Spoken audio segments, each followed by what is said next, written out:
Hello friends, welcome back to my channel. Today, in this video, I'm going to show you how to turn on Screen Time Reminders mode on Android. Please consider subscribing to my channel and liking this video. Let's get started, guys. Step 1. First, unlock your Nothing phone. Open the Settings application to find the Home Settings menu. Step 2.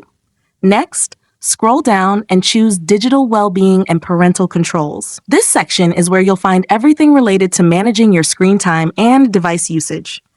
When you spot this option, tap on it to open up a whole range of tools designed to help you understand your phone usage better.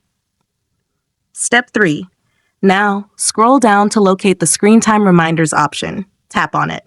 Unfortunately, this is turned off. Step 4.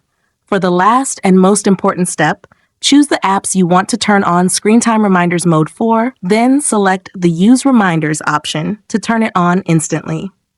If you found this tutorial helpful, don't forget to like this video and subscribe to my channel. Thanks for watching, and see you next time.